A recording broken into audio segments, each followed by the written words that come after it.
Oh,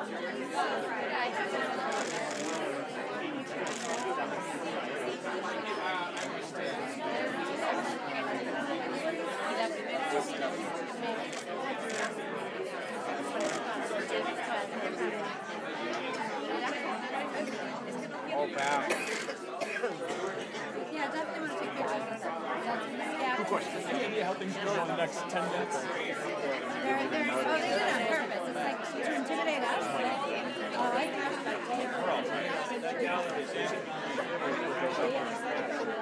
oh, okay. Right. Yeah, okay, good. Oh, it was in the trash?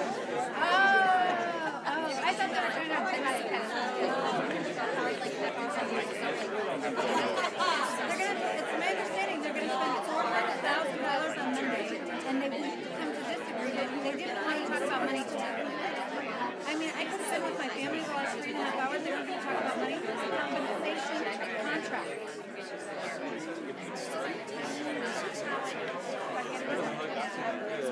Good promising in the beginning there, but then it's like, I don't know what's going to this. Steps are the most important part of the whole thing. Their steps are 2 years part of it.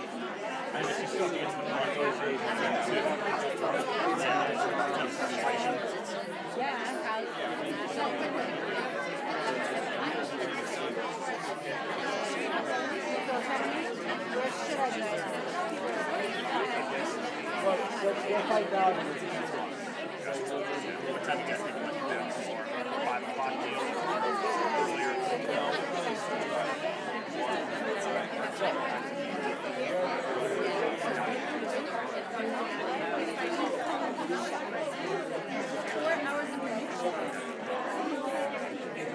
Thanks. Appreciate it. We'll get it on in a minute. Sorry.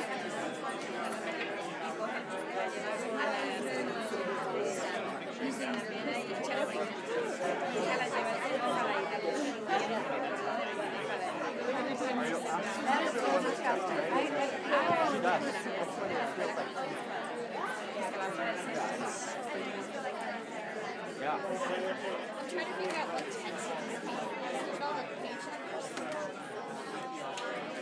Oh. That was exactly.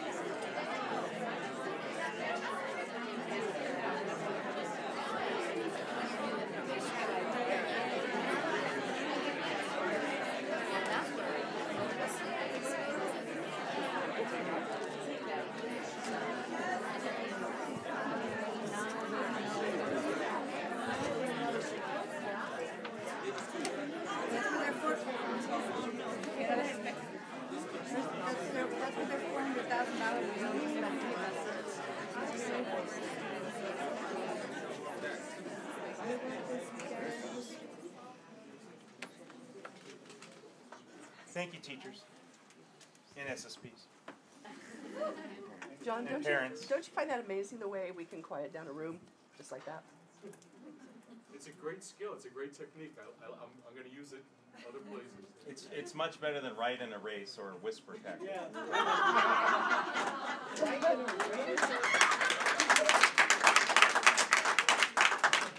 So thank you for coming back. We wanted to make sure and get some feedback to you. We acknowledge that we're already close to an hour past what we had scheduled to do, but we wanted to make sure and get back as soon as we could to do that. So just to kind of talk to you a little bit about what the feedback is as we walked down through this and went through. Reiterate some of the points. So, and I'm gonna call on some of the team to talk about, especially with the SSPs, Jane and Michelle. So, looking at the first part of your schedule, you've got the BA20 step. The way you have your proposal written, it will take 7 years to get to that point. That's a very long time for people to wait for that. You also in your I don't know if I call this a salary schedule yet because it doesn't have any actual numbers attached to it or information, and it's So it's really hard to see what this looks like. I'm glad you raised that, Rob. I forgot to mention that last time.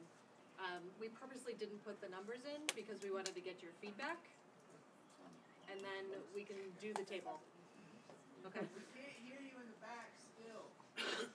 So the jump from BA 20, yes, you can get there with your longevity piece, but for people that have passed that point, moving to the BA 45, it's additional time there. The MA, between the MA 30 and the MA 60 column, that's a very large jump. If you've gotten there by having an advanced degree and your 10 years, it'll take you another 10 years under your plan to move to the MA 60 column. And just a point of clarification, there's no other way for teachers to move into the doctorate other than a doctorate, right? Like there's no, if they get a national board certification, there's no acknowledgement of that moving into that lane as we have now currently. Like everything, not under the current proposal, but again, open to your feedback. That would be part of the feedback, is making sure that. Yeah, but it's a trade-off, right? So you move here, you have to change something else. So everything is a trade-off that you have to do. Put more money into it. Other districts can do it. I'm not sure why we can't. Correct. And so I just want to put that You're out saying there. other districts let people move into the doctorate lane without a doctorate? Yes. Michelle, Creek does. I'm in the doctorate level because I have a national board certification. We do it now. So just be clear on that. Our district, other districts, lots of other districts do it. So, and I apologize. I'm trying to be very quick through this because we've been working at this.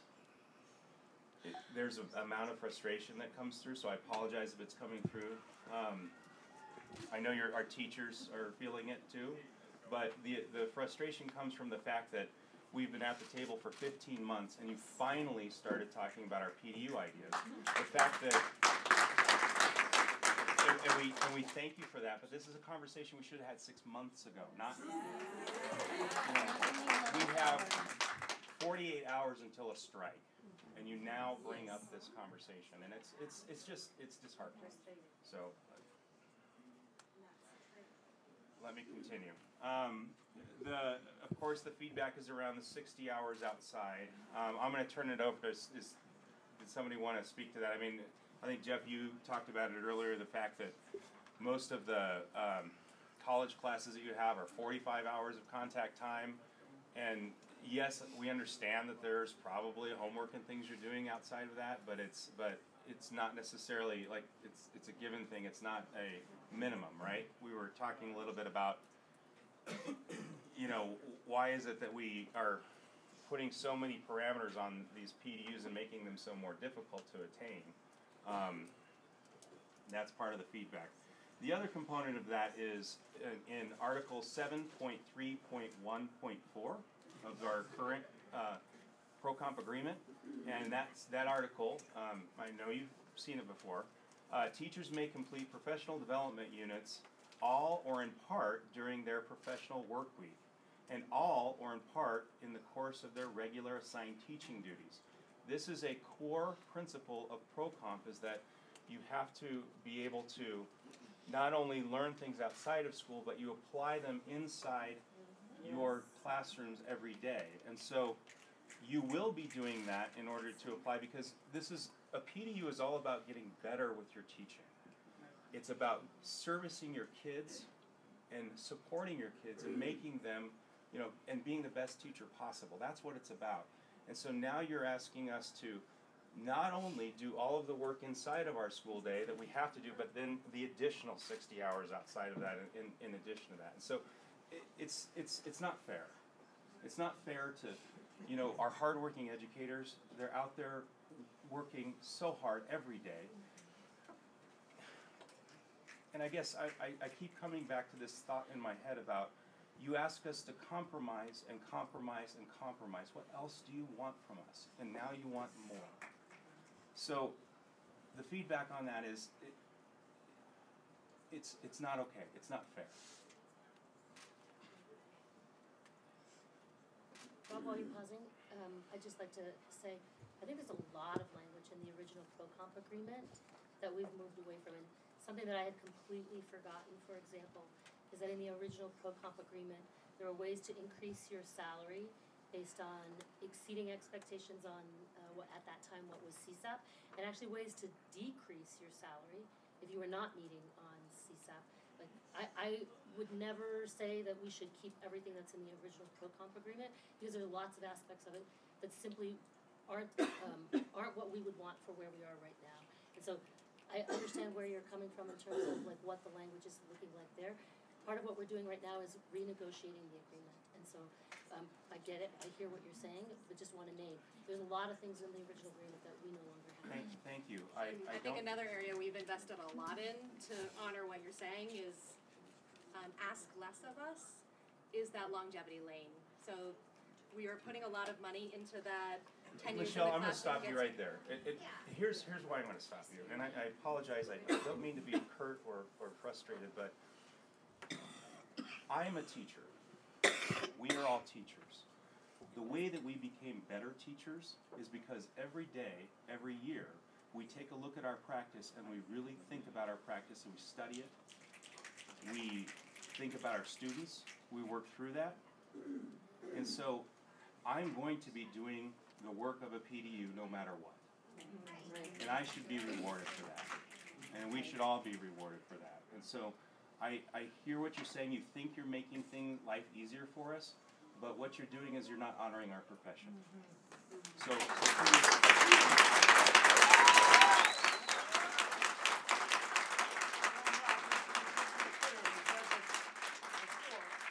why we have steps. We didn't have steps in the old system, in the current system. Steps are a way to recognize the work being done. That is on. You have the step, and then you have the COLA as well that moves the table. So you're moving within the table and moving the table as well. And where's that COLA, Mark? And because most years, those of us who've worked here any amount of time know, most years we don't get a COLA from DPI.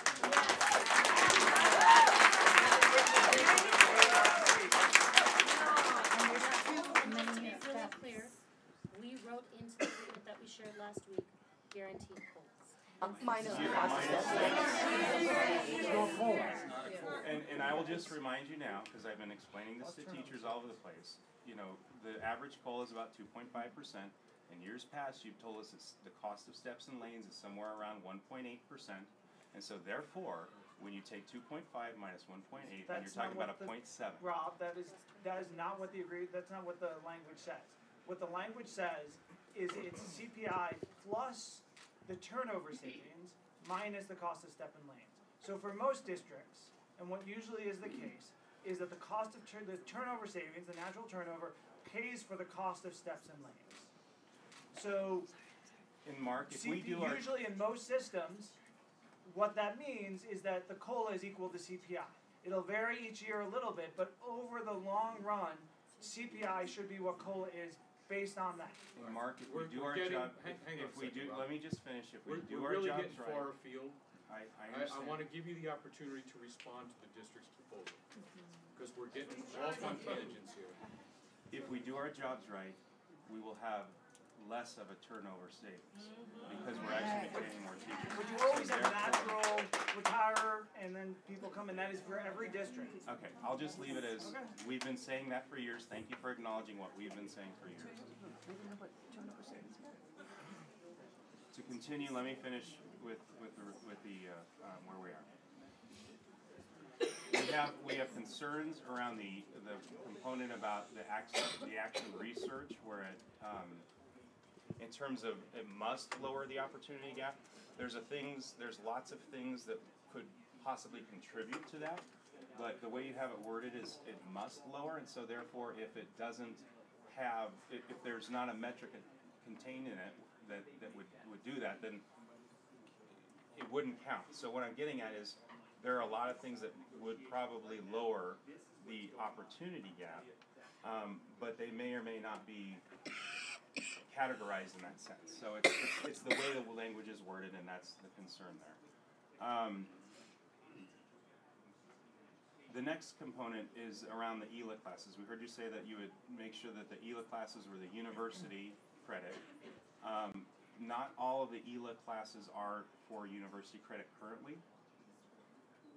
So we weren't quite sure was the plan to combine some of the ELA classes so that all of them did meet that credit requirement, or is there something, we weren't quite sure of how that worked, that mechanism. Can you say that? I can't. Yeah. One of the things that we talked about as well is just that whole part, and this goes with that, the required PD can't count as a PDU. Because while like some of the ELA classes, you're right, they're paid, you can do them through college, a lot of the required PD does not have that option of free college credit. So what you're saying is, we're going to require folks to do PD, we're not going to pay them for it, but then we're going to ask them to work 60 hours beyond their contracted hours, and then we'll pay them for other PD. So again, you're just taking PD and forcing it on folks and not paying them for it. Our next concern with your proposal is around the Superintendent Teacher Advisory Committee. You heard from us earlier around how we had previously had the Instructional Issues Council component. We tried to make that work for a number of years. The problem with that council was that it was just an advisory piece. You have it written in here that it would be advisory. There's nothing to actually, hold you to that, because once again, and I come back to this issue, we haven't been listened to. Over the years, we give feedback, and then the feedback is not acted upon. So that advisory role doesn't work as many times as we have tried it in the past.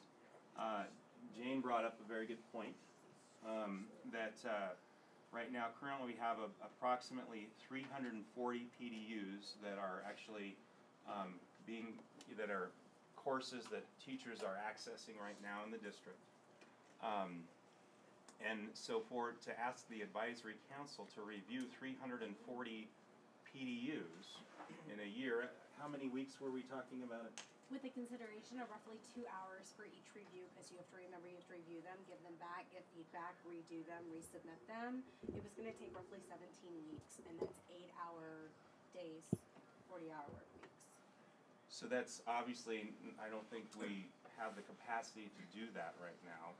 Certainly in years out, we might be able to cut that down a bit. But we do have a current system that does that. Tell us, yeah. We currently have the 3 people in the PDU department that have built out this system of reviewers with a rubric that ensures rigor, that is able to maintain and stay up on the review process. So as a reflection point, rather than replacing something, it might be beneficial to evaluate how effective it is before throwing it out with the bathwater.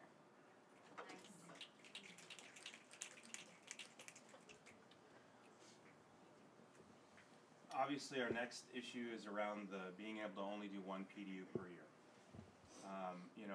If it comes down, obviously we have some of our teachers, they may need to take more than 1 per year if they go out on leave for any reason, if they decide to have a family, expand their family. Dana, do you want to speak to that a little bit? Yeah, and in addition to only being able to option 1 per year, your proposal stated that you can't do them concurrently. And I just want to provide a personal example from my second year teaching of how I utilize PDUs, and I want to provide a personal example because I don't feel like it's an anomaly. Coming into DPS, especially on an alternative license, trying to understand, adapt, and survive the LEAP system, I found it absolutely necessary to seek out several PDUs just to be able to teach within DPS's standards and become a more effective teacher in my classroom based on my standards as well.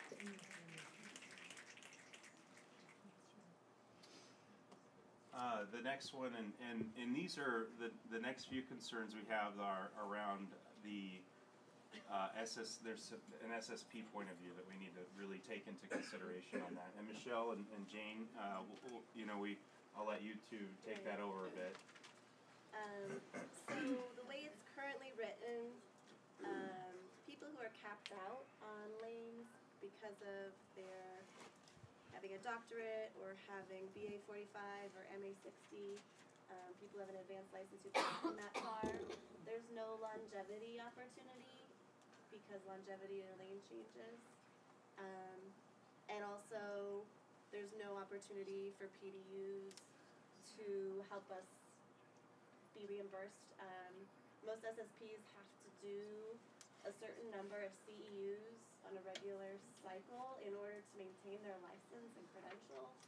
And this wouldn't, there's no reason for me to do a PDU in this proposal. And it costs a lot of money out of pocket to pay for all of those courses that we have to take to maintain our license. So it would be great to have some sort of opportunity for reimbursement for CEUs or converting CEUs to PDUs somehow.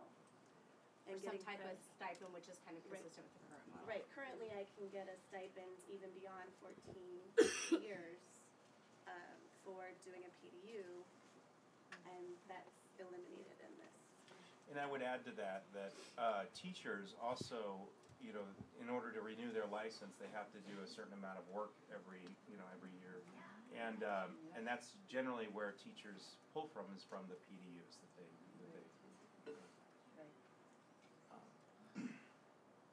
So, those are that's our feedback in terms of where we are tonight. We have some work to do to get you a proposal back around this. Tonight, we've gone over an hour past our meeting time, so we would like to propose to meet tomorrow and continue the conversation. And so, our team would like to see our families. Yes, sir. So we would like, and we also have to meet prior to this to get the proposals together. So we're proposing that we meet at 1 o'clock tomorrow, and we can go from, we can plan for 3 hours, and obviously tonight we went a little bit longer, and we can kind of go from there. And so, without objection, we'd like to finish for tonight. Thank you for the commitment to return tomorrow. I'm really excited that we're going to continue the conversation.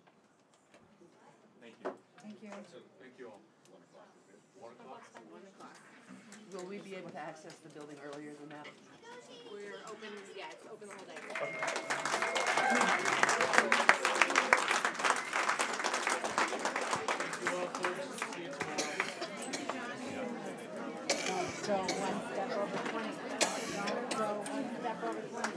So for folks who are still tuned in, the meeting has concluded over an hour past the time that was scheduled.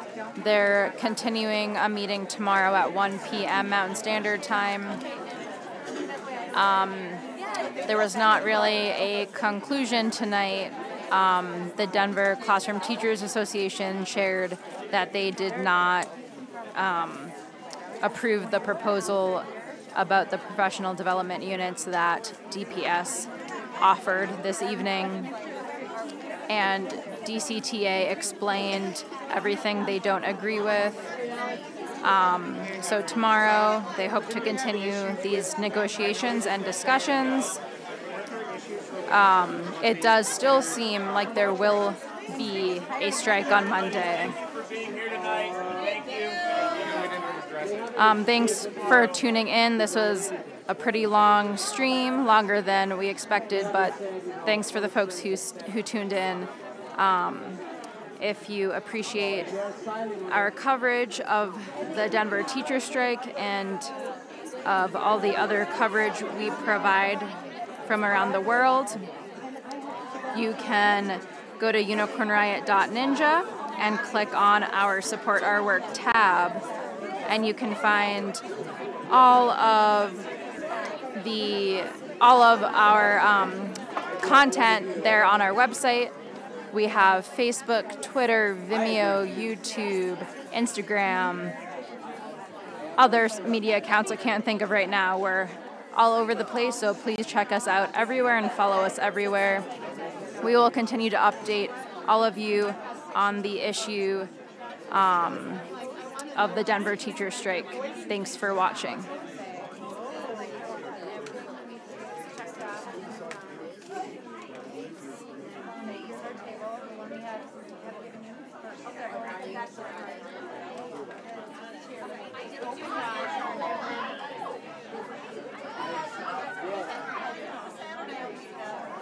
Yes.